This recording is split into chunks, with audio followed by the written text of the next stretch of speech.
Estamos ao vivo aqui para o canal Católicos de Verdade. Vamos pedir que a galera aí coloque aí se o som tá bom, como que tá, se tá tudo certo. Vamos aguardar um pouquinho, o Eudes travou, vamos ver se vai voltar. Voltou, 11 pessoas. Aleluia. Eu quero que o pessoal coloque aí se tá boa a transmissão, se tá tudo certo ou não. Estão escutando bem? Fala aí, Eudes. Dá um salve para a galera. Aleluia, Tiago. Salve Maria e viva Cristo Rei. Fogo na alma, eu estou ouvindo você perfeitamente. Tá travando ou não? Tá certo? Tá dando um pouquinho de travamento aí. Você tá com a imagem parada aqui. Eu não sei como é que tá, pessoal. Vamos aí. Eita, nós. Coloca aí se tá travando, se tá tudo certo, como que tá. Beleza. Beleza, vamos só aguardar um minutinho para ver se entra mais gente. Daí nós já começa o assunto com mais pessoas. Já peço para o pessoal aí que compartilhe, curta, deixa um joinha aí. Agora soltou, Eudes, agora não está travando mais a sua. Estou vendo você piscar, então tá certo. Aleluia. Então tá, vamos começar. Então, já está com mais de 60 pessoas, ó, vamos começar. Pedir com o Eudes, então, meu irmão, seja bem-vindo. Conduza uma oração aí para a gente iniciar. Então, vamos lá, em nome do Pai, do Filho e do Espírito Santo, amém.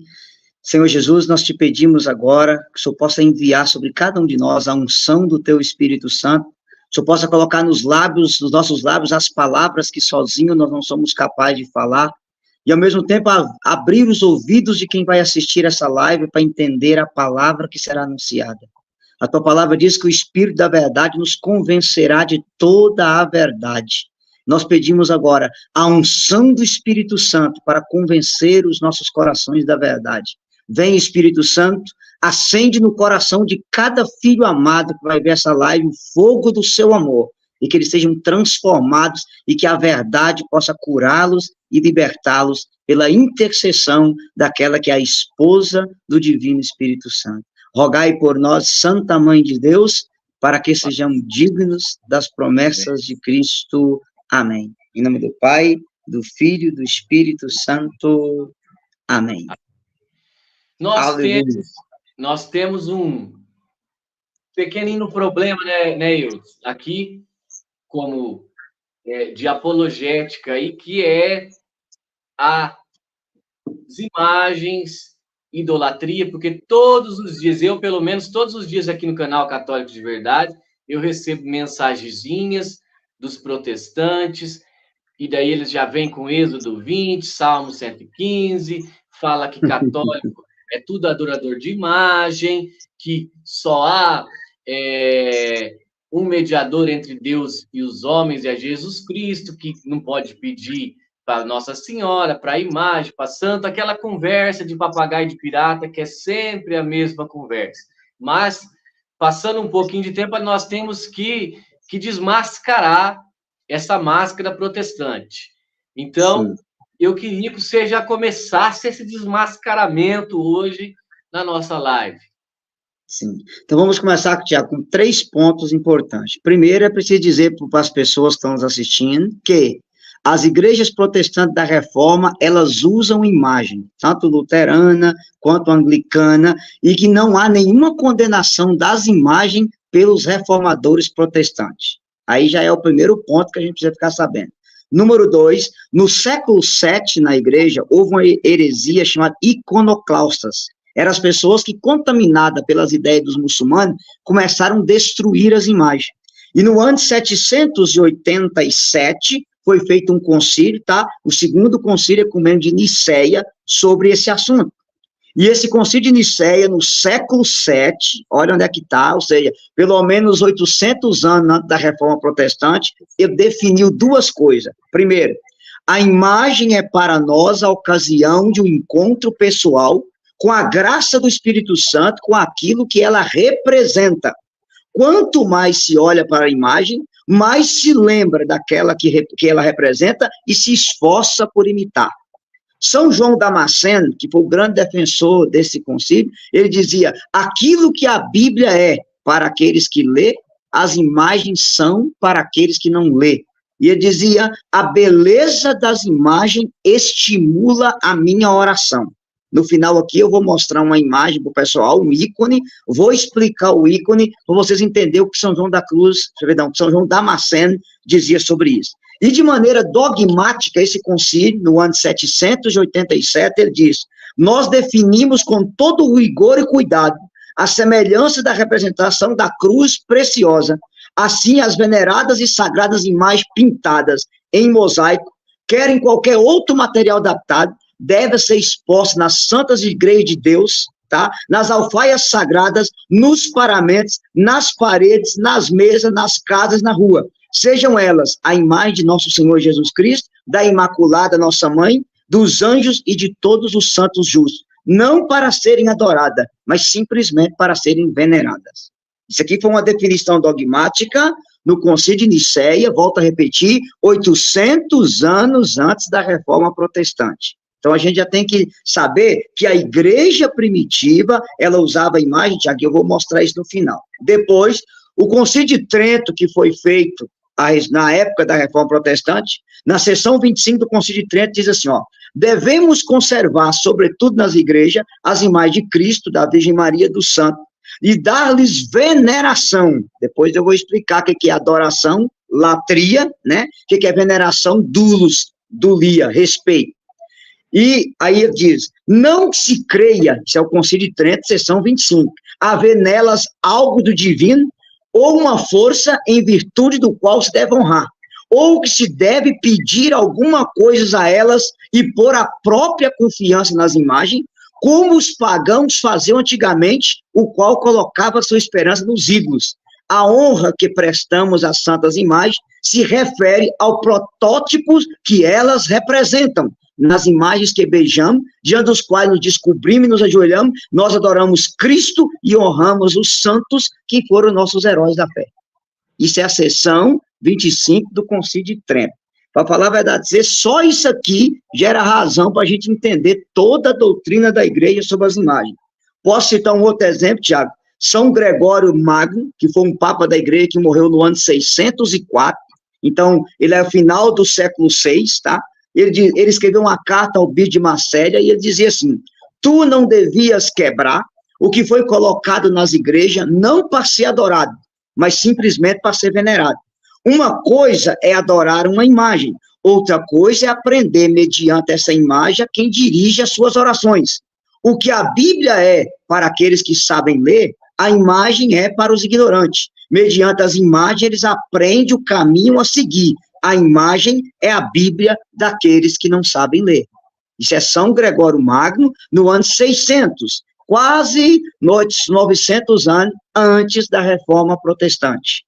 Então, eu estou citando isso aqui, claro, depois eu vou ter a igreja primitiva, só para mostrar para as pessoas que a igreja tem toda uma base disso aqui, antes da reforma, e que os reformadores protestantes, eles não aboliram as imagens. Tanto você entrar na igreja luterana, lá tem imagem até hoje. Tá? Essa é a primeira coisa, a segunda coisa que nós vamos colocar. Depois, Tiago, eu teria que explicar melhor, um dia a gente pode fazer uma aula aqui sobre nominalismo. Porque a razão que os protestantes abominam as imagens é uma razão nominalista que vem lá de Guilherme de Ockham. Aí eu teria que explicar depois, pessoal, o que é o nominalismo. E há também a questão da leitura fundamentalista da Bíblia. Pega as coisas ao pé da letra e interpreta segundo sua própria cabeça. E é isso que nós vamos fazer agora, usando a Bíblia, pegando esses textos e explicando para ficar melhor para as pessoas. Amém? Então, vamos começar aí com o principal texto, né? Êxodo, capítulo 20, versículo 3, 4 e 5, tá? Eu até peço você que leia para o pessoal aí, pode ler para a tradução da Bíblia Maria, Êxodo, capítulo 20, versículo 3, 4 e 5.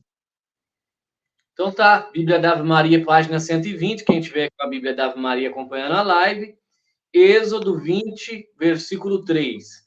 Não terá outros deuses diante de minha face. Não farás para ti escultura, nem figura alguma do que está em cima, nos céus, ou embaixo sobre a terra, ou nas águas debaixo da terra. Não te prostrará diante delas, não lhes prestará culto. Eu sou o Senhor teu Deus, um Deus zeloso, que vingo a iniquidade dos pais nos filhos, nos netos e nos bisnetos daqueles que me odeiam. Palavra do Senhor, graças a Deus. Eu vou, assim como quando a gente fez aquela live das 5 solas da Reforma Protestante, você vai lembrar, o pessoal que não acompanhou pode procurar no canal aí, qual é o pensamento protestante? Então, eu sou salvo somente pela graça, somente pela fé, tá? Creio somente na Bíblia, dependo somente de Cristo para somente a glória de Deus. O pensamento parece bonito, mas quando você vai escrafunchar lá a fundo, tá cheio de heresia. A mesma coisa é o texto aí. Texto fora do contexto vira pretexto para heresia. Olha o pensamento protestante. Se Deus proibiu fazer imagem e se prostrar diante dela, católico faz imagem e se prostra. Logo, fazer imagem e prostrar diante dela é idolatria. E como a Bíblia diz em 1 Coríntios 6:9, Gálatas 5:19, 1 Coríntios 10:19, Apocalipse 21:8, Apocalipse 22:15, 1 João 5:20, que os idólatras não herdarão o reino do céu, logo todo católico é idólatra, todo católico vai para o inferno. Percebe a dedução protestante como que é? Então, assim, pega um texto fora do contexto e ele vira pretexto para heresia e você sai acusando. Então, vamos lá, Tiago. Eu vou dar uma explicação bem simples, pegar algo teológico, mas aprofundar o texto. Primeira coisa, não terás outros deuses diante de mim, ponto. Então, nós cremos em um único Deus, Pai Todo-Poderoso. Nós não somos politeísta, nós somos monoteísta. É um Deus. Não te farás para ti imagem de escultura. De que imagem de escultura Deus está falando? Aí tá, o povo estava saindo do Egito. Agora presta atenção no detalhe, povo de Deus. De que estão figuras que estão acima no céu, embaixo sobre a terra e nas águas debaixo da terra. Ponto. Vamos explicar para vocês. Tiago, os egípcios, eles tinham 4 deuses em cima no céu, tá? 7 deuses sobre a terra e 3 debaixo da terra. Vamos lá. Os deuses que moravam no céu eram Re, Ibis, Horus e Totes. Esses eram os 4 deuses que eles moravam no céu. Eu vou mostrar para você aqui, tá a imagem, por exemplo, aqui do Ibis, tá? Ibis era uma ave perneuta de bico longo que era adorada no Egito, tá? Que para eles ela era a encarnação do deus Tó. Isso aqui eu vou mostrar os outros deuses, mas é só um exemplo, tá? Aqui é o Ibis. Então, eles tinham 4 deuses lá em cima. Em cima da terra, o Egito adorava 7 deuses. Eles adoravam Anubis, Apis, Quebra, Balbuíno, Apófris, Bastet e Gebe. Eram 7 deuses sobre a terra, tá? E debaixo da terra, eles adoravam 2 deuses, Sebeque e Tueres, ou Taurete, como alguns chamavam. E aqui eu vou aproveitar, Tiago, e mostrar as pessoas aqui, ó, a explicação de cada um desses deuses. Está aqui, ó, todos os deuses, e aqui é os 3 do céu, tá? Vou mostrar aqui. Tá os outros aqui que eram sobre a terra, tá vendo? Claro, eu não vou explicar um por um deles, que não vai dar tempo, e tá os outros aqui, ainda esse daqui sobre a terra, e tem os 2 aqui, que eram os 2 que eles acreditavam debaixo da terra. Aqui tá, inclusive, algumas pessoas do canal aí adquiriram essa apostila, eles sabem que tá toda a explicação desses deuses nessa apostila que eu mandei para quem fez as aulas sobre esse assunto. Então, os egípcios tinham essa fé, eles acreditavam em 4 deuses, eles tinham as imagens desses deuses lá em cima, 7 sobre a terra, e debaixo da terra haviam 3. E quando Deus está dizendo, não farás para ti imagem de escultura, que se encontra em cima no céu, sobre a terra, debaixo da terra, está referindo a esses deuses do Egito. Não tem nada a ver com os nossos santos hoje. E aqui, Tiago, é bom dizer para as pessoas, como que eu sei? Porque se você pegar, o pessoal que está aí, você pode até anotar para eles, Josué, capítulo 24, versículo 14. Josué 24, 14, diz assim, agora, pois, temei o Senhor e servi com toda retidão e fidelidade. Tirai os deuses que serviram vossos pais, além do rio no Egito, e servi ao Senhor. Os israelitas adoravam esses deuses aqui lá no Egito. E essas imagens aqui que Deus está dizendo, não farás para ti imagem de escultura que se encontra em cima no céu, Re, Ibis, Horus e Tó, nem de que se encontra sobre a terra, Anubis, Apis, Quebra, Balbuíno, Apófris, Bastete e Gebe, e nem debaixo das águas sobre a terra, Sabeque, Taurus e Tauré. Era essas imagens que Deus estava proibindo de fazer. Percebe? Texto fora do contexto vira pretexto para heresia. Assim, eu não vou me abster em explicar a cada um desses deuses agora, porque iria demorar muito tempo. Então, por exemplo, para eles o Re era o criador de todos os deuses da ordem egípcia, então ele tinha uma cabeça de falcão, morava lá em cima, entendeu? Eles estabeleciam uma entidade com Horus, que era um outro deus que eles acreditavam. Ibis é esse que eu mostrei, tá? Thor era um deus letrado, representando um homem com a cabeça de balduíno. Então, eram esses deuses que está proibido, essas imagens de deuses que está sendo proibida no texto sagrado que nós acabamos de citar aí do livro do Êxodo. Uma outra coisa importante, já que a gente tem que colocar para as pessoas, e eles têm que saber disso, é que a palavra imagem que Deus está proibindo, o texto grego de imagem tem duas palavras.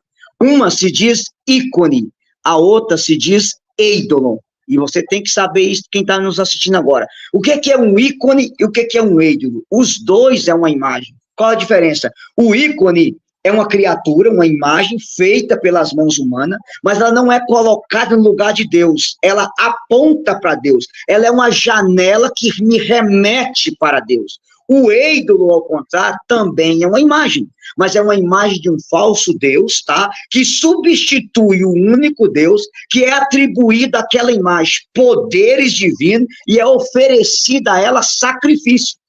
Se você destruir um ícone, tá? Você não está destruindo o que ele representa, mas se você destruir um ídolo, você está destruindo a divindade. Olha a diferença. Se você destruir essa imagem de Nossa Senhora aqui, você não está destruindo o que ela representa, você está destruindo só a imagem. Agora, se você destruir para os egípcios daquela época isso aqui, você está destruindo a divindade que eles acreditavam. Isso aqui é um ídolo, porque era colocado no lugar de Deus, eles adoravam isso aqui como Deus. Isso aqui é um ícone, porque isso aqui me aponta para Deus, me faz pensar em Deus, e o poder não está nisso aqui. O poder está no que isso aqui representa, que é a mãe de Jesus, que na nossa fé intercede por nós. Percebe? É uma coisa totalmente distinta uma da outra. Enquanto o ícone me aponta para Deus, o ídolo substitui Deus. Enquanto o ícone, o poder está fora dele, está naquilo que ele representa, o ídolo é atribuído a ele o poder que é divino. E é oferecido sacrifício ao ídolo como se ele fosse Deus, o que não acontece com a imagem de ícone. É totalmente diferente uma coisa da outra. Tá, aí vem aquele velho que... e antes de mostrar isso na Bíblia, Tiago, eu preciso lembrar uma coisa. É uma observação importante a gente fazer. A imagem, tanto do ídolo como do ícone, é um objeto feito pelas mãos humanas. Ponto. Tá? Mas aí tem um detalhe. Qual é o detalhe? Na nossa vida, tudo pode ser ícone e tudo pode ser ídolo. Por exemplo, você olha para a natureza, uma árvore. Se aquela árvore te faz pensar em Deus, ela te remete ao Criador, ela é ícone. Aí tem gente aí abraçando a árvore para equilibrar energia e chakra. Já virou ídolo. Você está atribuindo à árvore um poder que ela não tem.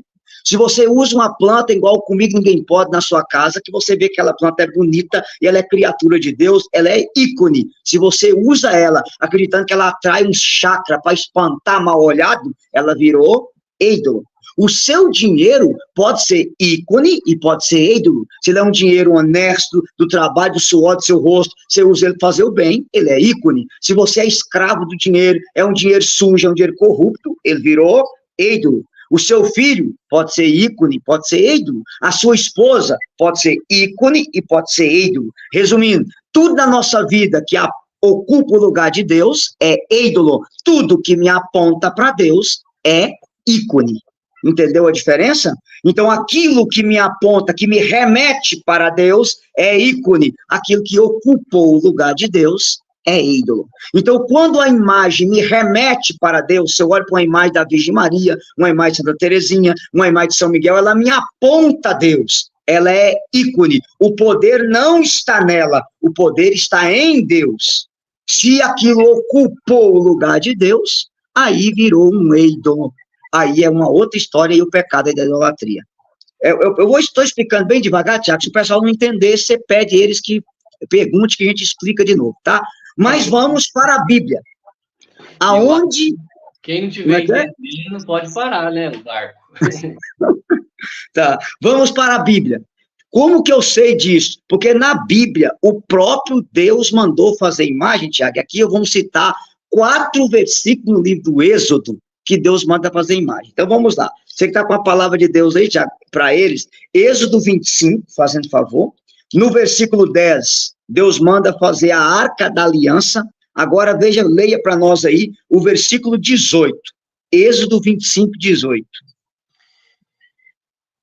Farás 2 querubins de ouro, e os farás de ouro batido nas 2 extremidades da tampa, um de um lado e outro de outro.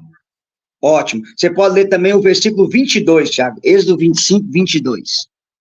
Ali virei ter contigo, e é de cima da tampa, no meio dos querubins que estão sobre a Arca da Aliança, que te darei todas as minhas ordens para os israelitas.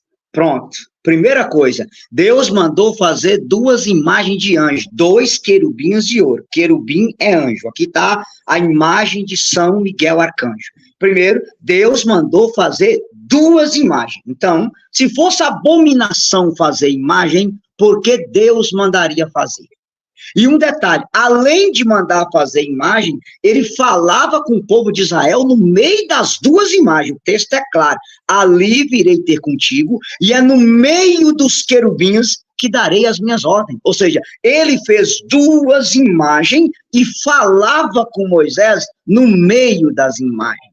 Então, veja, o querubim, aí você faz a pergunta, o poder estava naquela imagem ou estava em Deus? O poder estava em Deus. O querubim fazia milagre ou Deus fazia milagre? Deus fazia milagre. Aquela imagem tinha uma energia, alguma coisa? Não, ela não era um ídolo, ela era um ícone, porque o poder não estava na imagem. A imagem, o poder estava fora dela, ela apontava para Deus, ela não ocupava o lugar de Deus.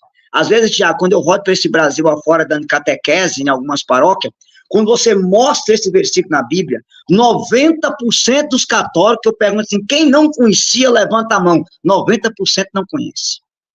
Entendeu? 5 capítulos depois de Êxodo 20, Deus manda fazer imagem. Olha a profundidade. Mas não só isso, Tiago. Vamos acompanhar melhor. Êxodo 26, versículo 1. Você vai ver no tabernáculo agora. Leia só o versículo 1 para eles aí. Farás o tabernáculo com 10 cortinas de linho fino retorcido de púrpura violeta, púrpura escarlate e de carmesim, sobre as quais alguns querubins serão artisticamente bordados. Percebe? Ou seja, no tabernáculo, nas cortinas da arca, tinha querubins bordados. Veja, havia 2 imagens de ouro em cima da arca, e no tabernáculo, nas cortinas, estavam todas bordadas de imagem. Tudo Deus que mandou fazer. Agora você vira a página. Êxodo 26, versículo 31. Leia o versículo 31 para você entender. Êxodo 26, 31. Farás um véu de púrpura violeta, de púrpura escarlate, de carmesim e de linho retorcido, sobre qual serão artisticamente bordados querubins. Percebe? Ou seja, a arca tinha os querubins, as cortinas tinham os querubins, e os véus que cobria a arca, havia imagens bordadas nos véus. Parece que esses versículos passam despercebido na cabeça de alguns protestantes. É triste, mas é verdade a coisa. Outro texto sagrado, mesmo livro que você está, Êxodo capítulo 37. Êxodo capítulo 37, você pode ler o versículo 7 e o versículo 8. Êxodo 37, versículo 7 e versículo 8. Fez 2 querubins de ouro, feitos de ouro batido, nas 2 extremidades da tampa, um de um lado, outro de outro, de maneira que faziam corpo com as 2 extremidades da tampa. Veja, aí é a descrição do momento que os querubins são feitos para colocar na arca. Então, veja, só no livro do Êxodo, aqui, 4 vezes Deus mandou fazer imagem. Uma coisa é o ídolo, outra coisa é o ícone. As pessoas precisam aprender isso. Agora, Tiago, eu vou dar uma pincelada no que é idolatria, para o pessoal poder entender o que é idolatria. Primeiro, assim, eu vou ser bem direto e bem claro para o pessoal que está ouvindo, a gente ir direto no assunto. Tiago, a idolatria são 4 coisas principais. Primeira coisa que é idolatria é tudo que eu coloco no lugar de Deus. É idolatria. Segunda coisa é colocar a criatura, Romanos 1:25, no lugar do Criador. Isso é idolatria, tá? E a terceira coisa é divinizar aquilo que não é Deus. Eu vou explicar novamente assim, bem suave para o pessoal. Ó, colocar a criatura no lugar do Criador é a primeira coisa. Divinizar o que não é Deus é a segunda coisa. Isso aqui é excelente. E qualquer coisa que eu ocupar o lugar de Deus na minha vida é idolatria. Ponto. Depois eu vou no catecismo mostrar isso de maneira melhor para eles. Mas vamos embora lá. Eu vou mostrar para vocês aqui agora, Tiago, eu vou ler um fato de idolatria na Bíblia. Êxodo capítulo 32. É um texto muito conhecido, o texto do bezerro de ouro, mas eu vou ler só um pedacinho para o pessoal entender. Vendo que Moisés tardava a descer da montanha, o povo agrupou-se em volta de Arão e disse: vamos, faz um Deus que marche à nossa frente, porque esse Moisés que nos tirou do Egito, não sabemos o que é feito dele. Arão respondeu: tirai os brincos de ouro que estão nas orelhas de vossas mulheres, vossos filhos e vossas filhas, e trazei-me. Tiraram todos os brincos de ouro que tinha na orelha e trouxeram a Arão, o qual, tomando em suas mãos, pôs um molde e fez um bezerro de metal fundido e exclamou: eis Israel, o teu Deus que te tirou do Egito. Arão, vendo isso, construiu um altar diante dele e exclamou: amanhã haverá uma festa em honra do Senhor. No dia seguinte, pela manhã, ofereceram um holocausto e sacrifício pacífico. O povo levantou-se para comer, beber e depois foi dançar funk, forró e axé diante do bezerro. Olha que coisa terrível. O povo construiu um bezerro de ouro, uma estátua de um bezerro, colocou no altar, ofereceu um sacrifício e diz: eis, ó Israel, o teu Deus que te tirou do Egito. Eles atribuíram o poder de Deus àquele bezerro, àquela estátua. Então aquele bezerro ali não era um ícone, ele era um ídolo. Ele passou a ocupar o lugar de Deus, ele substituiu Deus e eles atribuíram ao bezerro um poder que só Deus tinha. Ou seja, a criatura ocupou o lugar do seu Criador. Agora, Tiago, eu vou te mostrar uma coisa, eu queria que você pegasse na Bíblia para eles aí, para você poder ler. Primeiro livro dos Reis, no capítulo 7, 6 e 7, Deus manda Salomão fazer o templo de Israel. Agora, presta atenção, eu queria que você lesse para eles. Primeiro Reis, capítulo 7, versículo 29. Olha o que está escrito em Primeiro Reis 7, 29. Primeiro Reis 7, 29. Isso. Nos painéis enquadrados de molduras havia leões, bois e querubins, assim como nas travessas igualmente. Por cima e por baixo dos leões e dos bois pediam grinaldas em forma de festões. Palavra do Senhor. Graças a Deus. Veja, Tiago, lá em Êxodo 32, Deus manda arrebentar o bezerro de ouro. Por quê? Porque o bezerro ocupou o lugar de Deus. Quando ele manda Salomão fazer o templo, ele coloca estátuas de boi lá no templo. Quando a criatura aponta o Criador, ela é ícone. Quando ela ocupa o lugar do Criador, ela é ídolo. Percebe a diferença? Se a criatura me aponta para o Criador, ela é ícone. Se ela ocupa o lugar do Criador, ela é ídolo. Olha a diferença de uma coisa e da outra. E aqui, eu vou voltar várias vezes nesse texto, Tiago, mas eu queria pegar um outro mais claro. Eu queria que você pegasse para mim aí 2 Reis, capítulo 18, e eu vou pegar aqui Números 21. Eu vou ler o meu texto primeiro, depois eu vou pedir você que leia o que eu vou pedir você para poder ler aí, tá bom? Então, você vai pegar 2 Reis, capítulo 18, beleza? E eu vou pegar aqui Números, capítulo 21. Tiago, Números 21 é um texto muito conhecido. O povo começa a murmurar contra Deus, tá? Vem a serpente, pica o povo, e o povo recorre a Moisés. E o versículo 8, você pode anotar aí no no negócio para o pessoal pegar, Números 21, versículo 8 e 9. E o Senhor disse a Moisés, faz para ti uma serpente ardente e mete sobre um poste. Todo que for mordido olhando para ela será curado. Moisés fez, pois, uma serpente de bronze, fixou sobre um poste. Se alguém era mordido por uma serpente de bronze e olhava para a serpente de bronze, conservava a vida. Aqui, Tiago, há 3 coisas importantes. Primeiro, Deus mandou fazer uma imagem. É o primeiro ponto. Segundo, aconteceu curas, o povo olhando para aquela imagem. Aí está uma pergunta. Foi a imagem que curou ou foi Deus que curou? Quem curou foi Deus. A imagem não era um ídolo, ela era um ícone. O poder não estava na serpente, o poder estava em Deus. Quem fazia o milagre era Deus. A serpente apenas fazia o povo recordar que Deus fazia milagre, que ele queria libertar eles.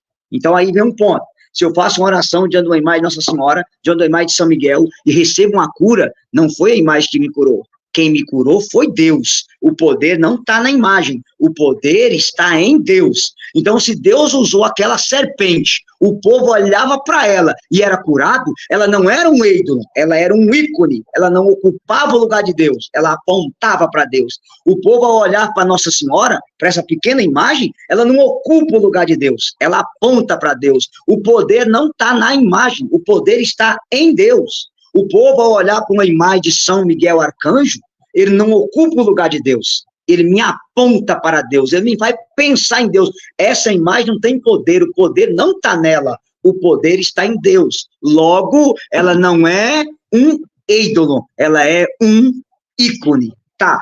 Quando é que a imagem se transforma em ídolo? Aí eu vou pedir você para poder ler para eles, tá? O 2º livro dos Reis, que eu mandei você abrir, capítulo 18, versículo 4. Leia para eles em 2 Reis 18, 4. Destruiu os lugares altos, quebrou as estrelas e cortou os ídolos de pau Asterás. Despedaçou a serpente de bronze que Moisés tinha feito, porque os israelitas tinham até então queimado incenso diante dela. Chamavam-na de Nehushtan. Palavra do Senhor. Graças a Deus. Percebeu agora, Tiago? Lá em Êxodo 21, Números 21, 8, 9, a serpente de bronze era um ícone. O povo olhava para ela, pensava em Deus, era curado. Aí agora, já no tempo do rei Ezequias, ele teve que destruir, que o povo começou a atribuir à serpente um poder que ela não tinha. Chamou ela de deusa Nehushtan, e aí ela foi destruída, porque aquilo que era ícone virou ídolo, passou a ocupar o lugar de Deus.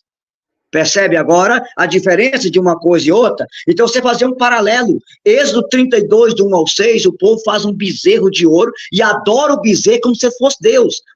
Deus manda quebrar o bezerro. 1 Reis 7, 19, quando Deus vai fazer o templo, Deus coloca imagem de bezerro no templo. Por quê? Por uma única coisa. Quando o bezerro ocupa o lugar de Deus, ele é ídolo. Quando ele está apontando para Deus, ele é ícone. Números 21, versículo 8 e 9. Deus manda Moisés fazer a serpente de bronze, o povo olhava para a serpente e era curado. Mas quem curava não era a serpente, quem curava é Deus, ela era um ícone, ela apontava para Deus. Segundo Reis 18, versículo 4, o rei Ezequias destrói a serpente, o povo começou a oferecer incenso para ela e chamar ela de Nehushtan, tratar aquela imagem como um Deus, atribuir a ela poderes divinos. Aí ela foi destruída, porque o poder não estava nela, o poder estava em Deus.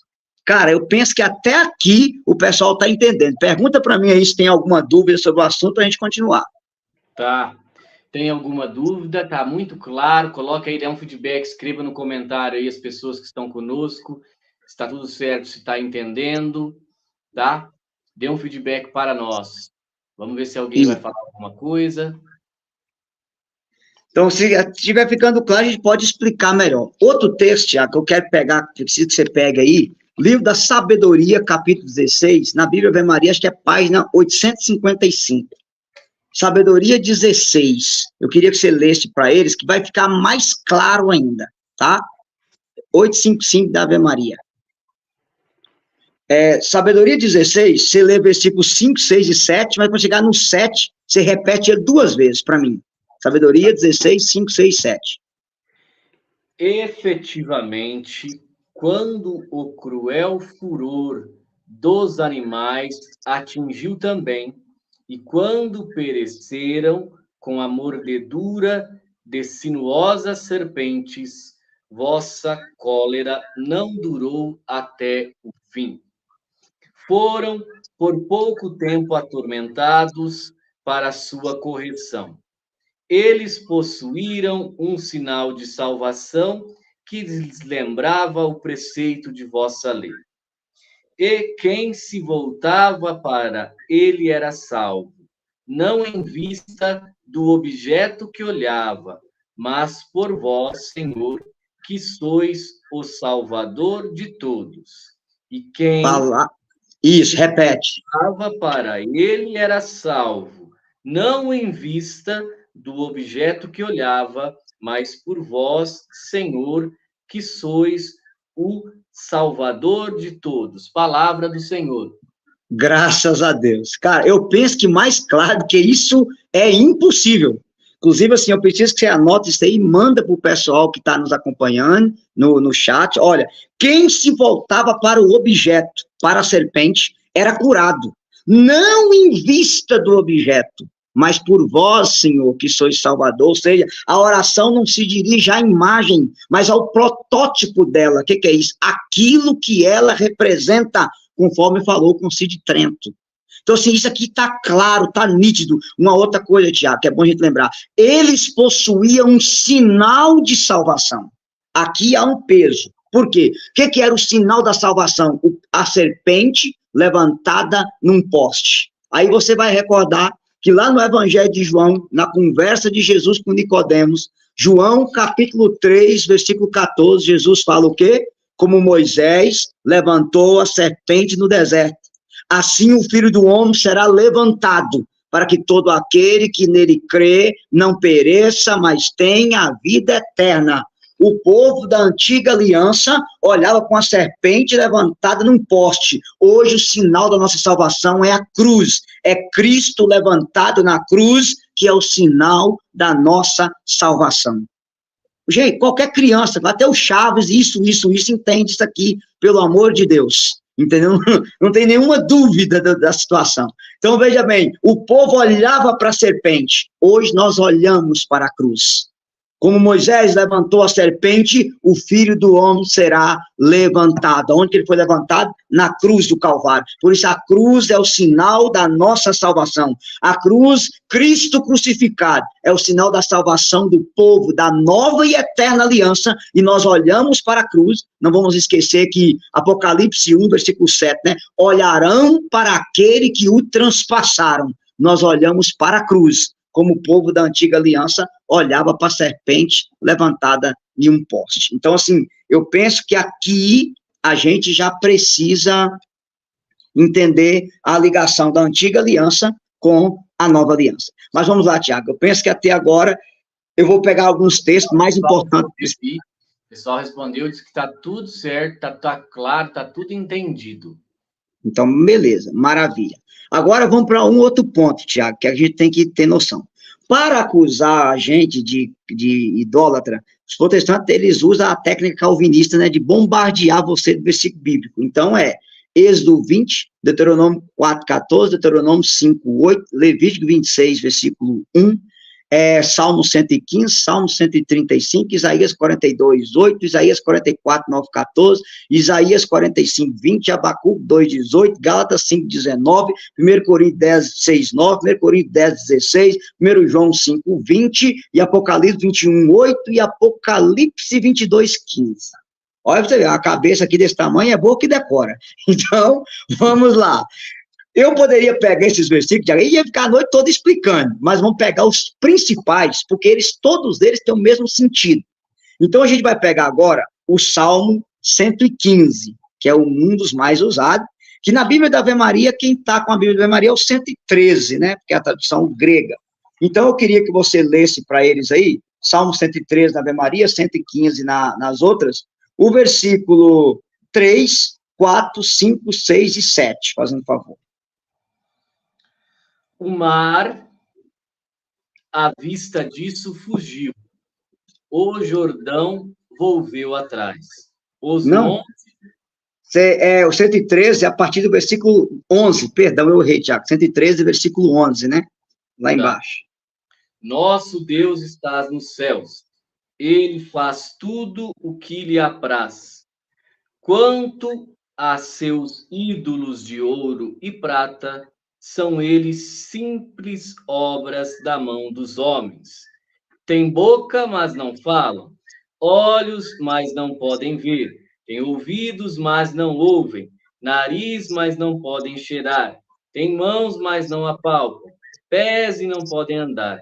Tua garganta não emite som algum.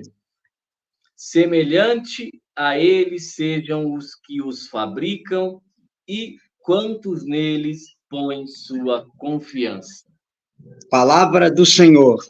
Graças a Deus. Eu penso, Tiago, que esse aqui é um dos mais citados. Só que aqui há uma esperteza. Assim, esse salmo, eles pegam a imagem, um martelo, e fala, vai, imagem, fala agora, e tchá, dá martelada. É isso que eles fazem. Eles fazem isso. Justamente. E aí, Tiago, é uma coisa tão, como é que fala assim, tão fácil de interpretar, só que a Bíblia, João Ferreira de Almeida, eles são espertos. A tradução nossa está assim, quanto aos seus ídolos de ouro e prata, o que eles colocaram lá? Quanto às suas imagens de escultura de ouro e de prata. Percebe a esperteza? Uma coisa é um ídolo, uma imagem de escultura de um falso Deus. Outra coisa é um ícone, uma imagem de um servo de Deus ou uma imagem do próprio Jesus Cristo. Totalmente um oposto uma coisa de uma outra. Percebe como é que eles manipulam as palavras para você ficar enganado? Então, veja bem, vou repetir aqui do início que eu vou dar uma explicação agora. Ícone e ídolo, os dois são uma imagem, sem nenhuma dúvida. A diferença é que uma me remete a Deus, me aponta para Deus. O poder não está nela, o poder está em Deus. O outro, o ídolo, não. Ele ocupa o lugar de Deus, é atribuído a ele poderes divinos, sacrifícios a ele, e ele substitui Deus. Eu atribuo ao ídolo um poder que ele não tem. Aí sim é diferente. Então, isso aqui está falando dos ídolos das nações pagãs, dos falsos deuses. Baal, Moloque, Neustã, Asterote, e aquela porcariada toda que eles tinham. Eles pegam esse texto e atribuem ao quê? Aos santos da igreja. Percebe como que a coisa é? Texto fora do contexto vira pretexto para heresia. Mas tá. Eu quero explicar isso aqui, Tiago, de uma forma bem simples, com outro versículo na Bíblia, para o pessoal ficar mais claro. Eu queria que você pegasse com nós aí. Primeiro livro dos Reis, capítulo 6, agora, fazendo favor. Primeiro Reis, capítulo 6. Na Bíblia da Ave Maria, página 372, e usando esse texto, eu vou explicar o Salmo 115. Então, você vai perceber que no versículo 1, no ano 480, depois da saída dos filhos de Israel do Egito, Salomão, no 4º ano de seu reinado, empreendeu a construção do templo do Senhor. Então, o templo do Senhor para nós hoje é a igreja, tá? E eu queria que você lesse para eles o versículo 29, perdão, o versículo 23 e depois o versículo 28. 23 e 28, Tiago. Fez no santuário 2 querubins de pau de oliveira que tinham 10 côvados de altura. Revestiu também de ouro os querubins. Aqui, Tiago, é o principal ponto. 2 querubins de pau de oliveira, de madeira, de 5 metros de altura, que é 10 côvados. O côvado é a medida do seu dedo medindo o cotovelo. Então, é meio metro. Então, os querubins tinham 5 metros de altura, de pau de oliveira. Aí é uma pergunta. Tinha asa? Tinha. Voava? Não. Tinha pé? Tinha. Andava? Não. Tinha boca? Tinha. Falava? Não. Tinha mão? Tinha. Apalpava? Não. Como diz a minha avó, tinha zóio? Tinha. Zoiava? Não. Tinha nariz? Tinha. Cheirava? Não. A prova tá aqui, ó. Isso aqui é uma imagem de um anjo. São Miguel Arcanjo. É mais ou menos parecido com essa aqui. Salomão fez ela de pau de oliveira. Essa aqui nem é de oliveira, de pau de oliveira. Não é. Mas de 5 metros de altura. A mesma descrição. E quem mandou fazer foi Deus. É a mesma coisa, era uma imagem. Tinha pé e não andava, boca e não falava, asa e não voava, zóio e não zoiava, nariz e não cheirava, mão não apalpava, mas era um ícone que o povo, ao olhar aquela imagem, apontava para Deus. O poder não estava na imagem, o poder estava em Deus. O templo de Israel tinha 2 anjos de 5 metros de altura. Será possível que os irmãos protestantes não conseguem enxergar isso? Entendeu? É algo tão simples de entender que não tem lógica. Mas tem mais, Tiago. Versículo 29. Leia de novo para o pessoal. O 29, eu quero que você leia agora. 29, 32, 33 e 34. Perdão. 29, 32, 34 e 35. Vai. Mandou esculpir em relevo em todas as paredes da casa e ao redor do santuário, como no templo, querubins, palmas e flores abertas. Os 2 batentes de pau de oliveira mandou esculpir querubins, palmas e flores desabrochadas e cobriu-as de ouro. Cobriu de ouro tanto os querubins como as palmas, bem como os 2 batentes de madeira de cipestre, sendo cada batente formado de 2 folhas móveis. Mandou esculpir nelas querubins, palmas e flores desabrochadas e cobriu tudo de ouro, ajustado às esculturas. Palavra do Senhor. Graças a Deus. Eu estou achando que Salomão veio foi de Ouro Preto fazer essas igrejas, porque está coberto de ouro. Então, veja, Tiago, vamos lá, isso aqui é bom a gente ter no nosso coração. O templo de Israel, e aqui depois eu vou pegar para você que é 1 Crônicas 28, quando Deus fala para Davi como que ele queria o templo, mas não era Davi que ia fazer o templo, quem ia fazer o templo era Salomão. Eu vou voltar lá depois e pego isso aí. O templo de Israel era inteiramente coberto de imagem. Tinha imagem nas paredes, tinha imagem nas portas, uma imagem nos umbrais, inteiramente cheio de imagens de bois, de palmas e de querubins, de anjo. Toda a igreja do Antigo Testamento tinha anjo esculpido nela, Tiago. E é bom recordar que Jesus, lá em João 10, 23, ele ia no pórtico de Salomão rezar, lá no templo. Os apóstolos, em Atos 3, também iam para o templo rezar. Esse templo cheio de imagem, eles estavam lá. Nenhum momento está condenando imagem de ícone. O que a Bíblia condena é imagem de falsos deuses, imagem de ídolo. E nós católicos sabemos, Maria não é uma falsa deusa, é a mãe de nosso Senhor Jesus Cristo. Qualquer santo, ele não ocupa o lugar de Deus, ele aponta para Deus. Aqui, abre um parênteses aqui, Tiago, para lembrar as pessoas, que o culto do santo na igreja, eu expliquei isso lá nas 5 solas da Reforma Protestante, ele tem 3 razões. Primeiro, dar glória a Deus de que o santo é obra-prima. É bom saber disso. A primeira razão do culto do santo é dar glória a Deus. É reconhecer a glória do Criador na sua criatura. É glorificar o Criador na criatura. É reconhecer a grandeza do Criador na sua criatura. Eu me lembro que eu até contei para você a história de Santa Gertrudes, que ela foi na igreja do dia da Assunção de Maria, o padre pregou a missa toda sobre Maria, e ela foi para o sacrário rezar e falou: Jesus, eu vim aqui te amar, te adorar, te glorificar. O padre só falou da sua mãe, só exaltou a sua mãe, e Jesus apareceu para ela e disse: Gertrudes, nunca mais repita isso. Toda a glória dada à minha mãe é dada para mim, porque tudo que a minha mãe tem foi eu que dei para ela. Aí os protestantes vão pegar Apocalipse 15, mas a Bíblia diz que só Deus é santo. Sim, Deus é santo por natureza, os outros são santos por graça. É bom ter isso no coração, tá? Jesus é santo por natureza, os outros é santo por graça. É diferente uma coisa da outra. 1 Pedro 1, versículo 15, sede santo como vosso Pai do céu é santo. Hebreus 12, 14, sem santidade ninguém poderá ver o Senhor. 1 Tessalonicenses 4, versículo 3, essa é a vontade de Deus, a vossa santificação, com um detalhe. Tanto na carta aos Efésios, como na carta aos Romanos, como na carta aos Coríntios, os primeiros cristãos eram chamados de santos. Paulo fala, os santos que estão em Corinto, os santos que estão em Roma, eram chamados de santos, como santificados por nosso Senhor Jesus Cristo. Ele é santo por natureza, eles foram santos por graça. Nós seremos, em nome de Jesus, santos pela graça. O pessoal confunde muito isso. Então, a primeira razão do culto do santo é dar glória a Deus, é reconhecer a glória do Criador na criatura.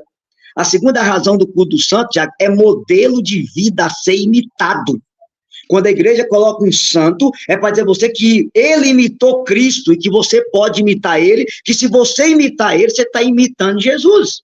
Aonde que está isso na Bíblia, cabeção? 1 Coríntios, capítulo 11, versículo 1, Paulo diz, sede meus imitadores, como eu sou de Cristo.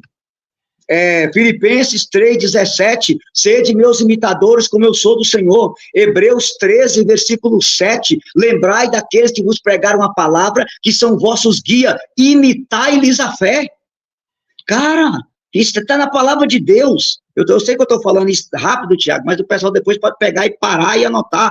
1 Coríntios 11, versículo 1, Filipenses 3,17, Hebreus 13, versículo 7. Está na palavra de Deus. Então, o santo é um modelo de vida a ser imitado. E a terceira razão é porque eles são nossos intercessores. Aí o protestante já vai pegar o negócio lá, né? 1 Timóteo 2, versículo 5. Porque há um só mediador entre Deus e os homens, Jesus Cristo, o homem, que se entregou pelo resgate de todos. Sim, meu irmão protestante. Está lá no parágrafo 950 do Catecismo. Jesus é o único mediador, mas Jesus é o único mediador de salvação. Nós somos mediadores de prece, eu posso pedir a graça por você. E a igreja que reina com Cristo, que é a igreja triunfante, os santos que estão lá são mediadores de prece. O católico não reza ao santo, ele reza com o santo a Jesus. Olha a diferença. Jesus é o único mediador de salvação, que se entregou por nosso resgate. Só ele pode salvar. Ele morreu como homem e nos salvou como Deus. Ele era 100% homem, 100% Deus. Ninguém vem ao Pai senão por mim. Só ele desceu do céu para abrir o céu para cada um de nós. Esse ponto não se discute. Isso é fé católica, mas por causa do nominalismo. Olha a heresia, que eu preciso um dia dar uma aula aqui. Por causa do nominalismo, o protestantismo é incapaz de entender o que é mediação de salvação, o que é mediação de prece. E aí, Tiago, é bom nós entender que quando Cristo morreu na cruz, a partir da morte de Cristo, a morte está vencida. Então, em Cristo, a igreja triunfante, que já reina com Cristo, a igreja padecente, a igreja militante, é uma única igreja, unida ao seu Senhor e cabeça, que é Cristo. Então, com a morte, não se encerra a comunhão dos santos, a comunhão dos carisma, a comunhão das pessoas santas, como fala o catecismo. Então, a gente tem que ter essa noção. Cristo venceu a morte com a sua morte, e em Cristo nós somos uma única igreja. A igreja que já reina com ele, a igreja que padece, e a igreja que milita por ele. E nele nós somos uma única igreja. Cara, isso aqui é tão bonito, daria uma aula só sobre o assunto. Então, assim, é bom a gente ter essa realidade dentro do nosso coração, para não confundir essas heresias tão colocadas. Então, veja bem, o santo é mediador de prece.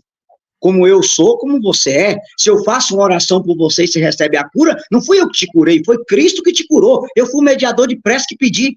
Se eu peço a graça a Nossa Senhora e eu recebo, não é Maria que me deu a graça, não, foi Cristo que me deu. Nossa Senhora foi a intercessora. Ela pediu ao Filho, igual nas bodas de Caná, né? Pediu, Jesus transformou água em vinho. Claro que aí a gente teria que fazer uma aula sobre a intercessão dos santos. Só toquei esse ponto para os protestantes entenderem uma coisa totalmente diferente da outra, né? Mas, Tiago, vira a página aí, 1 Reis, capítulo 7, fazendo favor, versículo 36. Vale a pena você pegar esse versículo também aí. 36. Isso. Nas placas dos seus esteios e dos painéis, assim como no espaço livre entre estas, esculpiu querubins, leões, palmas e grinaldas circulares. Pronto. Mais uma prova que o templo estava cheio de imagem, percebeu? Até nas placas dos esteios do templo, Deus mandou Salomão colocar a imagem. Aqui, Tiago, antes de mostrar alguns versículos, eu vou mostrar só mais 3 e vou citar apenas outro, porque é tanta coisa que não dá para poder falar. É bom lembrar para os protestantes, se fosse abominável fazer imagem, por que Deus mandou encher o templo de imagem? Não dá para entender isso. Então, assim, veja, é a própria palavra de Deus. Então, veja, pega um versículo fora do contexto, interpreta segundo a sua própria cabeça para falar coisa que não sabe. É um absurdo uma coisa dessa, tá? Um absurdo. Mas, Tiago, tem outros versículos que eu quero mostrar, e esses daqui são mais importantes. Segundo livro das Crônicas, capítulo 3, as pessoas que estão aí, página 456. Segunda Crônicas, capítulo 3, página 456. Eu queria que você lesse, lembrando aqui, Tiago, que também Crônicas está narrando a construção do templo, porém uma narrativa mais enxuta, e você vai perceber uma coisa interessante. Lá no versículo 1, diz que Salomão começou a construção do templo do Senhor em Moriá, no Monte Moriá. Agora eu queria que você lesse o versículo 7 para o povo. Segunda Crônicas 3, 7. Deram para o serviço do templo 5.000 talentos de ouro. Não, acho que você está em Primeira Crônica. É Segunda Crônicas 3, versículo 7. Segunda. Página 458.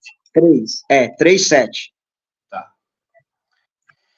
O rei revestiu de ouro a sala, traves, umbrais, paredes e portas. Nas paredes mandou esculpir querubins.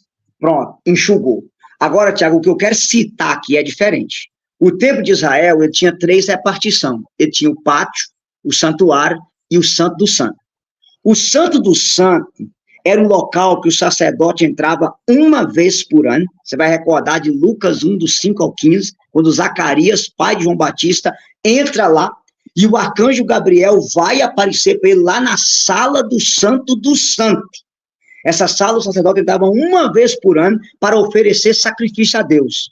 Com um detalhe, ele entrava com a corda amarrada pelo pé, porque no pensamento dele, se ele entrasse lá em pecado, caía fogo, ele morreria, e o povo não poderia entrar. Tirava ele arrastando pela corda. Esse local era chamado de Santo do Santo. Você vai encontrar no versículo 8 aí, né? Salomão fez também a construção da sala do Santo do Santo, ou Santíssimo. Agora eu queria que você lesse para o povo o versículo 10, e pode ler ele 2 vezes para ele. Segunda Crônicas 3, 10. Para o interior do Santo dos Santos, mandou esculpir 2 querubins e os revestiu de ouro. Para Meu o Deus. interior do Santo dos Santos, mandou esculpir 2 querubins e o revestiu de ouro. Percebe, Tiago? Olha, no local mais santo do templo, chamado de Santo dos Santos, Deus mandou colocar lá 2 querubins de ouro.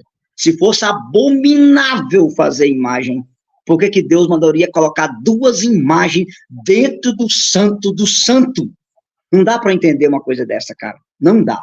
Aí vem uma outra coisa que eu quero mandar você citar para eles, que é o versículo 14. Por quê? Quando Jesus morreu, havia uma toalha que separava o santuário do Santo do Santo. Olha o que está escrito aí, versículo 14, para eles. O rei mandou fazer a cortina de púrpura violeta, carmesim e de linho fino, e mandou bordar querubins. E mandou bordar nela querubins. Tiago, até mesmo a toalha que separava o santuário do Santo havia imagem pintada nela. Tá, eu vou parar de falar sobre isso aqui, porque eu vou mudar de assunto, Tiago, porque a gente tem que responder todas as acusações e o nosso horário já está estendido.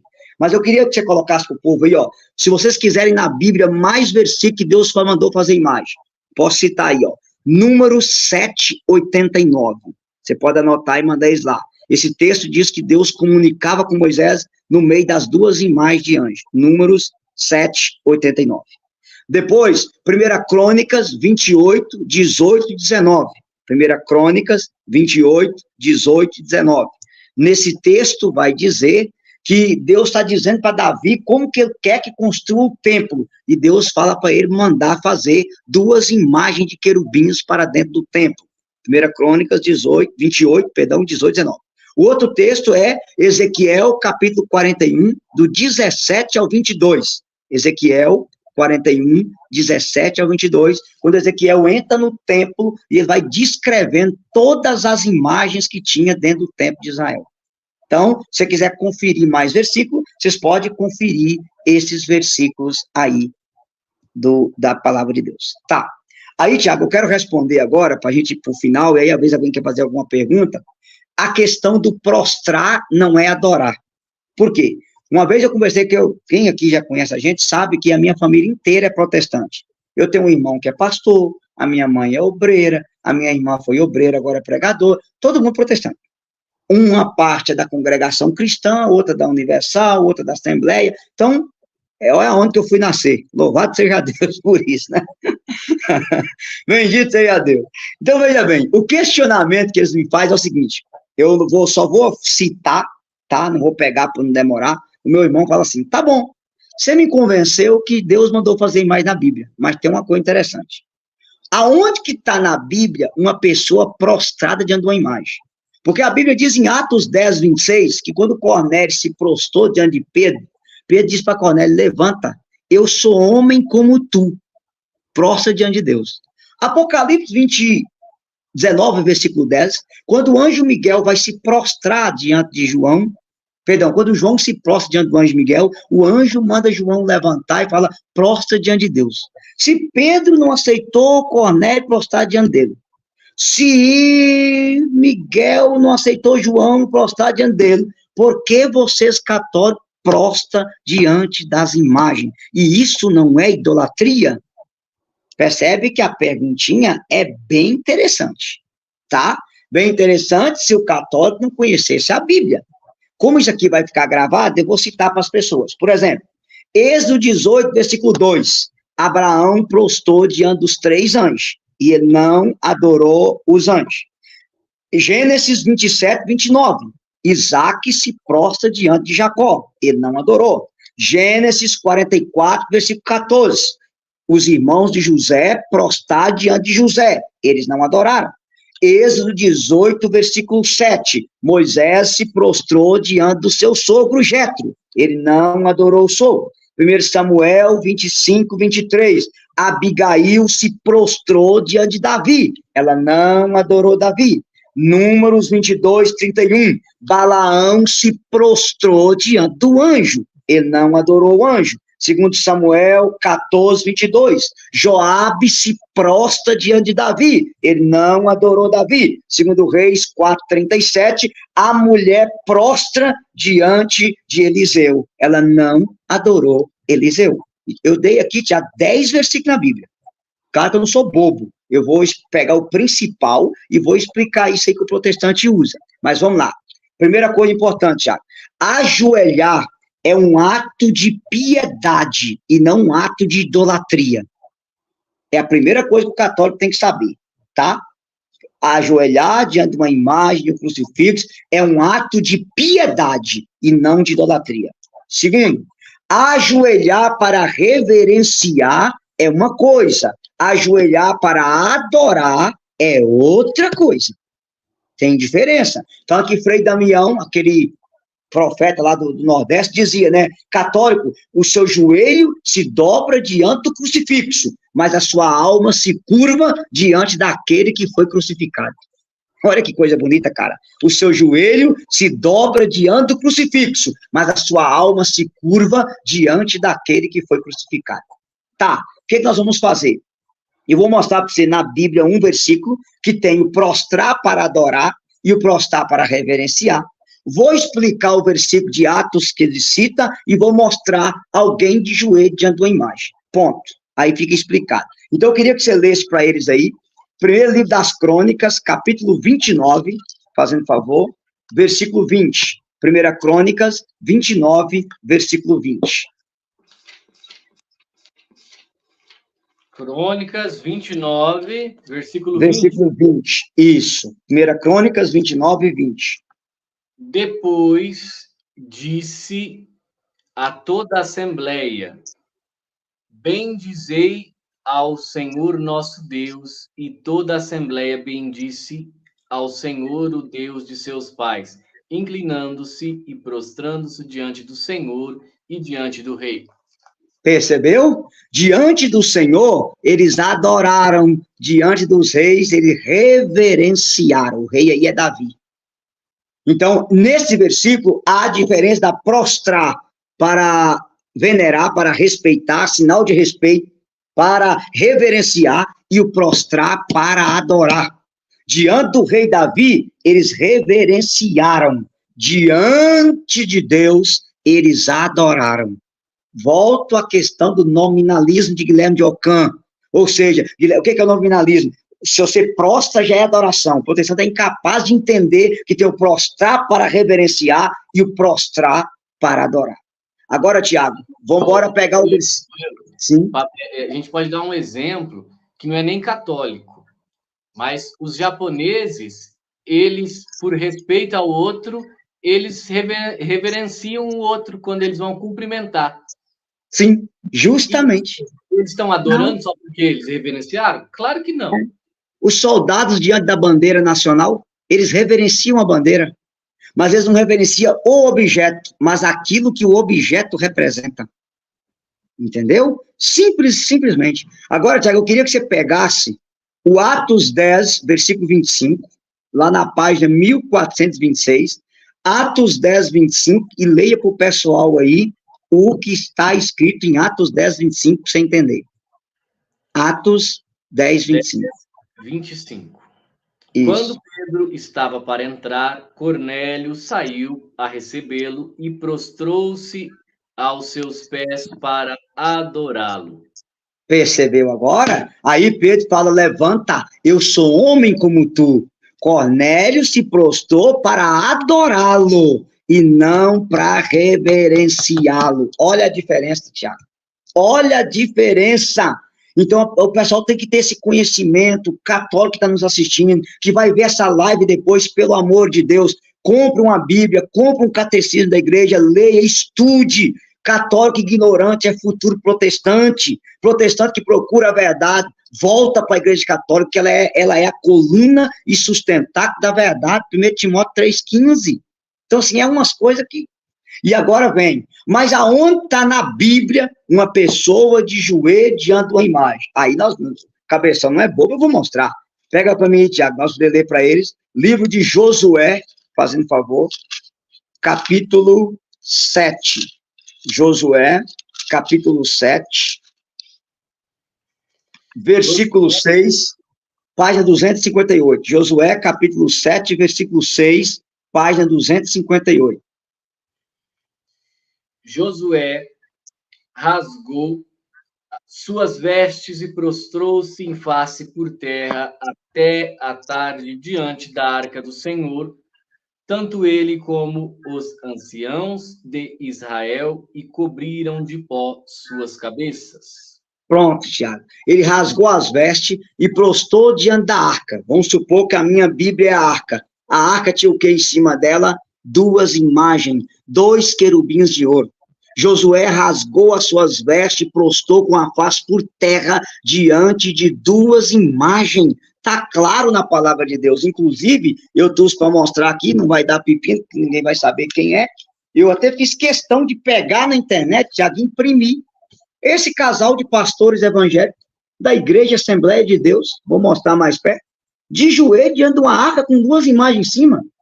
E depois essa galera tem coragem de chamar a gente de idólatra. Entendeu? Hoje tem igreja evangélica fazendo procissão com a arca, com essas 2 imagens em cima. Pelo amor de Deus, cara. Então, assim, é uma coisa que não dá para entender. Agora, algumas pessoas me perguntam assim, Eudes, pode ser que tenha católico que adora imagem? Tiago, a gente não está no coração de ninguém. Pode ser.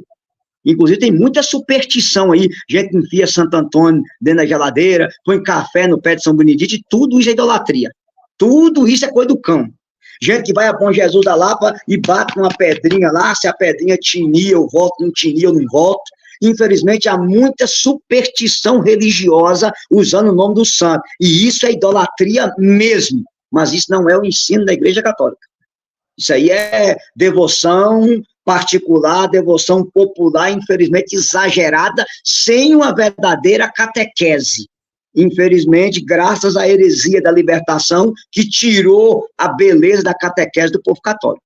Isso aí é uma outra história, tá? Tem nada a ver uma coisa com a outra. Uma outra coisa, Tiago, antes de eu falar, que eu preciso encerrar falando das procissões, eu queria só lembrar para o povo, e falar um pouquinho de idolatria também, o que São João da Cruz, São João Damasceno, dizia lá no século VII, a beleza das imagens estimula a minha oração.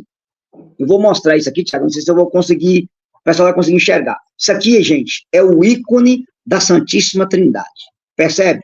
Esse aqui é o Pai.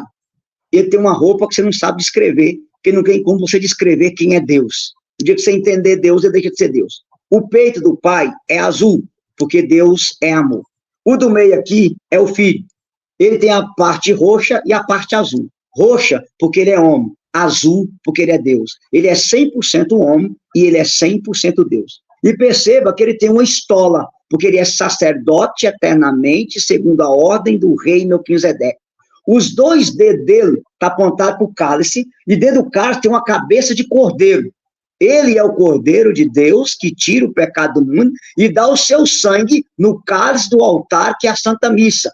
E aqui embaixo tem uma portinha estreita, que prefigura a igreja. Entrai pela porta estreita, a igreja, que ali tem o cordeiro que oferece o seu sangue no cálice do altar, que é a Santa Missa. Atrás do filho tem uma árvore, o carvalho de Mambré, que prefigura a cruz. E a montanha está curvada diante da árvore. João 12:31, quando eu for levantado da cruz, eu atrairei todos até mim. O daqui prefigura o Espírito Santo. Perceba que ele é verde, ele é azul. Azul porque ele é Deus. Verde porque é o símbolo da imortalidade, é o símbolo da santificação. Então o Pai cria, o Filho salva, o Espírito santifica. Não dá para o pessoal ver? Daria olhar os dedos do Pai, os dedos do Filho, tem 2 apontados para baixo, mas o dedo do Espírito, todos eles estão para baixo. Porque o Pai é Deus por nós, o Filho é Deus conosco, e o Espírito é Deus em nós. Daria para você fazer um congresso de fim de semana só com essa imagem. A beleza das imagens estimula a minha oração, é o que dizia São João Damasceno. Poderia citar aqui o Pantocrato, poderia mostrar o ícone de Pentecostes, o ícone da ressurreição, e descrever para o povo a beleza desses ícones. Como que dá para você fazer uma formação no final de semana só com a beleza dos ícones? Então, só para entender isso, a beleza das imagens estimula a minha oração, beleza? Tiago, pergunta a ele se tem alguma pergunta, que aí eu vou falar da última coisa, que é as procissões, para mostrar na Bíblia sobre o assunto. Tem alguma dúvida aí? Pessoal, se tiver alguma pergunta, alguma dúvida, para mim, está muito claro tudo que o Eudes falou até agora. Vamos ver o que o pessoal vai falar, enquanto você já vai se preparando aí. Aí, enquanto eles perguntam, Tiago, você pode abrir aí Isaías 45, versículo 20, porque é o texto que os protestantes usam para condenar as procissões. Então, se alguém tem alguma dúvida aí, Tiago, pode mandar a pergunta, que a gente já vai esclarecendo direitinho para o pessoal, tá bom? Até agora ninguém falou nada, quer dizer que não tem dúvida. Então, estão entendendo direitinho. Olha lá, não, tá pessoal elogiando, que maravilha de explicação, parabéns. Acho que ninguém está com dúvida, não. Então, beleza. Então, vamos lá para as procissões, que a gente já vai caminhando para o fim. Isaías 45, versículo 20, Tiago. Leia para nós aí. Vinde, reuni-vos todos, aproximai-vos, vós que foste salvo dentre as nações. Nada disso compreendem aqueles que trazem o seu ídolo de madeira, aqueles que oram a um Deus impotente para salvar. Pronto, palavra do Senhor. Graças a Deus. Agora, olha, Tiago, a esperteza da Bíblia, João Ferreira de Almeida. De nada sabem aqueles que carregam em procissão suas imagens de escultura e ora a um Deus incapaz de salvar. Percebe? Como que eles mudam o sentido, ainda acrescenta a palavra procissão, tá? Para deixar o católico confuso. Então, esse texto aqui é a respeito de Ciro, lá o rei persa, que Deus vai usar Ciro para libertar Israel do cativeiro. Está falando a respeito dos ídolos da Assíria, que o povo fazia aquelas procissões com aqueles deuses assírios, mas eles fazem questão de trocar a palavra ídolo pela palavra imagem de escultura, ao acrescentar a palavra procissão, que carrega um Deus que é incapaz de salvar. Olha como que eles são espertos para confundir cabeça de católico, né?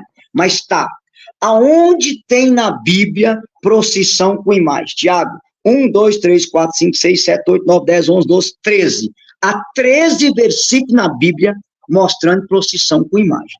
Eu não vou ter tempo aqui de pegar todos eles. Então, nós vamos fazer o seguinte, eu vou pegar 3 principal, mostrar a você, e aí a gente já vai caminhando para o final da live para não ficar muito longa. Queria que você pegasse para eles aí. Josué, capítulo 3, fazendo favor. Livro de Josué, capítulo 3. Tá? Josué, capítulo 3, versículo 3. Josué 3, versículo 3. Dando ao povo esta ordem, quando virdes a arca da aliança do Senhor, vosso Deus, ser levada pelos sacerdotes, filho de Levi, deixareis o vosso acampamento e vos porei em marcha, seguindo-a. Está claro, Tiago. Quando vires a arca do Senhor, o que a arca tinha em cima dela? Duas imagens. Deixarei vosso acampamento e vos porei em marcha, seguindo-a. É uma procissão. Inclusive, Tiago, é bom lembrar qual o sentido da procissão. A vida é uma longa procissão para a casa do Pai. A nossa vida na terra é uma procissão caminhando para o céu. O povo de Israel fez uma procissão de 40 anos no deserto rumo a Canaã. A nossa vida é uma eterna procissão caminhando para Deus, eterna entre aspas, né? Caminhando para Deus. Então o povo fez uma procissão carregando a... Só queria lembrar, Tiago, uma outra coisa importante antes de mostrar o outro versículo, que o pessoal que mora no Nordeste, que vê essa live, sabe que o nosso povo lá do Nordeste, inclusive na minha região, que é norte de Minas, também faz isso. Quando não vem chuva, o povo tinha costume de carregar uma pedra na cabeça em formato de penitência, subindo um monte e fazendo um cruzeiro, rezando o terço. E um dia eu fui perguntar de onde vem essa ideia de fazer procissão carregando pedra. Aí eu queria lembrar para você, leia aí Josué capítulo 4, versículo 4 e 5, fazendo favor.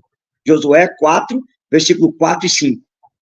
Josué convocou os 12 homens escolhidos, um por tribo, entre os filhos de Israel, e disse-lhes: Ide adiante da arca do Senhor, vosso Deus, no meio do Jordão, e cada um de vós, segundo o número das tribos de Israel, carregue uma pedra no seu ombro. Pronto. Carregue uma pedra no seu ombro. Uma procissão em formato de penitência. Percebe? Como que essas pequenas coisas passam de ser percebidas? Terceiro versículo, claro, sobre procissão na Bíblia com imagem, Tiago. Josué 6, versículos 6 e 7. Leia aí para o povo. Josué, capítulo 6, versículos 6 e 7. Josué, filho de Num, convocou o sacerdote e disse-lhes: Levai a arca da aliança, e 7 sacerdotes estejam dela trocando as trombetas.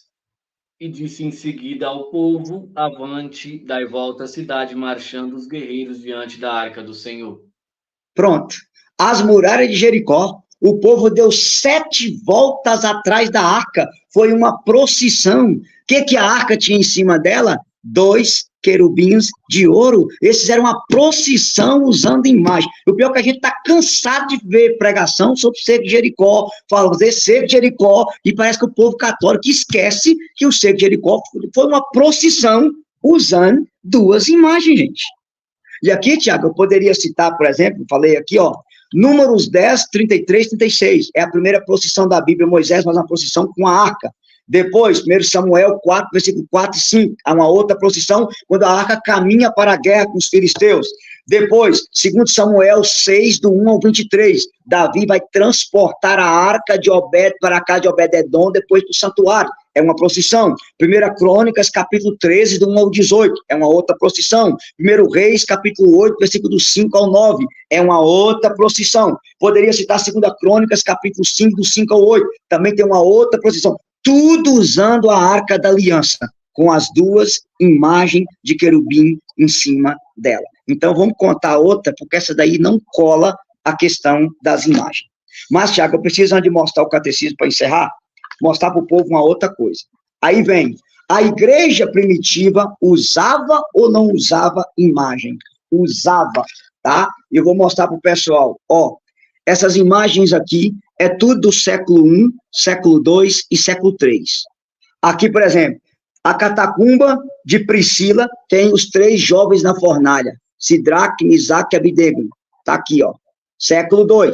Depois, a catacumba de São Marcelino, Jonas saindo da barriga do peixe, século II. Depois, a catacumba de São Pedro, em Roma, tá isso aqui também, a Arca de Noé, que prefigura a igreja, tá aí. Depois, Eu vou mostrar uma outra aqui. Essa aqui, Tiago, Maria com Jesus no colo, o profeta Balaão, está na página 19 do Catecismo da Igreja Católica. Ela é do ano 200. É a segunda imagem mais antiga de Maria que nós temos. Lembrando que a primeira imagem de Nossa Senhora foi pintada pelo evangelista Lucas. Aí agora só falta os protestantes chamar São Lucas de idólatra.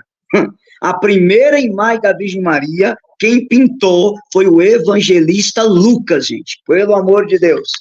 Depois, eu preciso mostrar essa aqui para você, porque talvez essa seja a mais conhecida de todas, que a gente tem que mostrar para o povo. A imagem de Jesus, bom pastor, está aqui, ó, é um pouquinho apagada. Jesus com a ovelha no ombro, essa imagem é do ano 180, do século II, a imagem da catacumba de São Calixto, Jesus, o bom pastor, com a ovelha nas costas. A imagem mais antiga de Jesus está lá no Santo Sudário. Jesus quis deixar uma fotografia dele para a gente, no próprio pânico enrolou. Então, assim, meu Deus, e aqui, Tiago, eu poderia citar, por exemplo, a igreja primitiva, o que os santos diziam. São Gregório de Nissa, 394, o desenho mudo sobre a parede das igrejas ajuda grandemente as pessoas a compreender o evangelho. Isso é São Gregório de Nissa, no ano 394. Eu poderia citar o próprio São Basílio. São Basílio dizia, quem venera uma imagem, venera nela o modelo original que ela representa. São Basílio é do ano 360. Então, assim, toda a igreja primitiva, todas as catacumbas têm imagem pintada lá dentro, Tiago. Todas, sem exceção, tá? E aqui eu quero encerrar com o pessoal, com o Catecismo da Igreja Católica, parágrafo que eu vou explicar, 2132. Eu queria que você lesse para o povo, se tiver com o catecismo aí, parágrafo 2132. Fazendo favor, Tiago. 2132. Isso. A questão das imagens não é o contrário ao primeiro mandamento que proíbe os ídolos. De fato, a honra prestada a uma imagem se dirige ao modelo original. E quem venera uma imagem, venera a pessoa que nela está pintada. A honra prestada às santas imagens é uma veneração respeitosa e não uma adoração que só compete a Deus. O culto da religião que não se dirige às imagens em si como realidades, mas as considera em seu aspecto próprio de imagens que nos conduzem ao Deus encarnado, ora, o movimento que se dirige à imagem enquanto tal não termina nela, mas tende para a realidade da qual é imagem. Pronto, está toda a explicação nesse parágrafo do catecismo, Tiago. Então, veja bem, eu vou repetir aqui, ó, gente, a palavra adoração é latria. O culto de latria na igreja é prestado ao Pai, ao Filho e ao Espírito Santo. Número 2, a palavra veneração é dulia. Dulia é respeito, é aquilo que o soldado faz com a bandeira nacional. Ele respeita a bandeira, ele faz um gesto de respeito. Não é o pano em si, mas aquilo que a bandeira representa. Então, o culto de dulia é um culto de respeito à imagem por aquilo que a imagem representa. É um ícone. Depois nós temos o culto de protodulia. O primeiro respeito é prestado a quem? A São José. Porque a São José? São José, ele é o maior de todos, porque ele teve duas honras. Primeiro, ele cuidou do próprio Filho de Deus. E a segunda, que é mais grave, Tiago, São José é o salvador do seu salvador, porque ele salvou Jesus das garras de Herodes. Então ele tem o maior título dos homens, porque ele salvou o seu próprio salvador. Olha que coisa maravilhosa de São José. E o quarto, o hiperdulia, ou grande respeito, é prestado à Virgem Maria, porque por meio dela, Deus veio ao mundo nos salvar.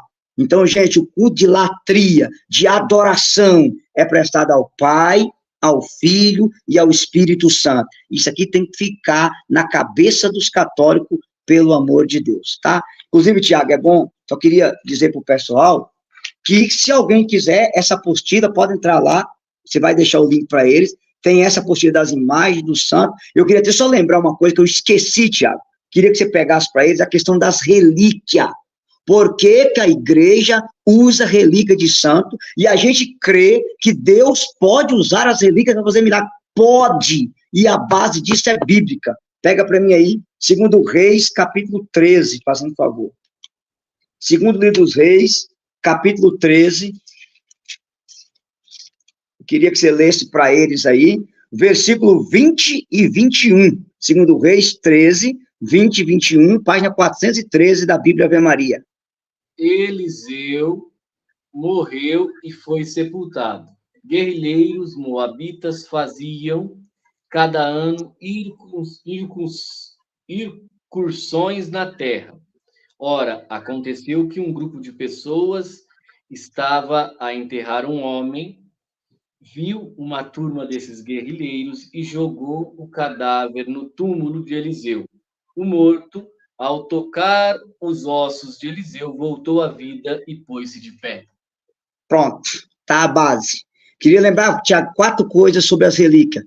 Primeiro, quando o povo de Israel volta do Egito, eles trazem os ossos de José, tá? O respeito às relíquias. Depois, quando Elias sobe ao céu, ele joga o manto para Eliseu, Eliseu bate o manto na água do Jordão e a água se abre.